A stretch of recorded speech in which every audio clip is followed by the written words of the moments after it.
উৎপাদন খরচের চেয়ে বাজার মূল্য কম হওয়ায় খাগড়াছড়ির ৮টি উপজেলার কৃষকরা সবজি চাষ বাদ দিয়ে তামাক চাষে ঝুঁকছেন। অল্প শ্রমে বেশি লাভ আর বিক্রির নিশ্চয়তা থাকায় জমির উৎপাদনশীলতা কমে গেলেও তামাক চাষে বেশি আগ্রহী এই অঞ্চলের কৃষকেরা। খাগড়াছড়ির প্রতিনিধি কানন আজিজের পাঠানো তথ্য ছবি নিয়ে দেখুন ডেস্ক রিপোর্টটি। এই জমিগুলোতে এখন রবি শস্য থাকার কথা থাকলেও বিঘার পর বিঘা জমিতে চাষ হচ্ছে তামাক। খাগড়াছড়ির দীঘিনালা, মহালছড়ি, পানছড়ি, মাটিরাঙ্গা, মানিকছড়ি, রামগড় সহ ৮টি উপজেলার ২০০০ একর জমি এখন ব্যবহৃত হচ্ছে তামাক চাষে। মূল কারণটা কিন্তু সবজির চাষিরা সবজির দাম পাচ্ছে না। তামাকের বাইব্যাকিং এর গ্যারান্টি আছে যে সে তামাকটা বিক্রি করতে পারবে এবং উচ্চ মূল্যে বিক্রি করতে পারে।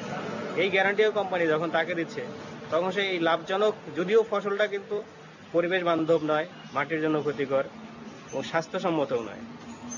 এরকম একটা বিষাক্ত প্রোডাক্টের দিকে, উৎপাদনের দিকে কিন্তু চাষি ঝুঁকে পড়ছে শুধুমাত্র লাভের কারণে। তামাক চাষের পর জমির উর্বরতা শক্তি কমে যায়, এরপরও বেশি লাভের আশায় ঝুঁকি নিয়ে তামাক চাষ করছেন কৃষকেরা। এছাড়া তামাক প্রক্রিয়াজাতকরণে ব্যবহৃত চুল্লির ধোঁয়ায় ক্ষতিগ্রস্ত হচ্ছে পরিবেশ। তবে চুল্লির বিষয়টি সম্পর্কে কিছুই জানেন না প্রশাসন। তামাকের চুল্লির বিষয়ে এখনো পর্যন্ত সম্ভবত কোনো চুল্লি এভাবে চালানো হয়নি। যদি আগুন জ্বালানো হয় চুল্লিতে পরিবেশ নষ্টকারী কোনো অবস্থা যদি তৈরি হয়, আমরা আইনানুগ ব্যবস্থা নেব মোবাইল কোর্টের মাধ্যমে। সেই সঙ্গে এই কর্মকর্তা আরো জানান, কৃষি মন্ত্রণালয় কিংবা পরিবেশ মন্ত্রণালয় থেকে সুনির্দিষ্ট কোনো বিধিনিষেধ না থাকায় জনস্বাস্থ্য ও পরিবেশের উপর মারাত্মক ক্ষতিকর এই তামাক চাষ বন্ধ করা যাচ্ছে না। মাছরাঙা, নিউজ ডেস্ক। দর্শক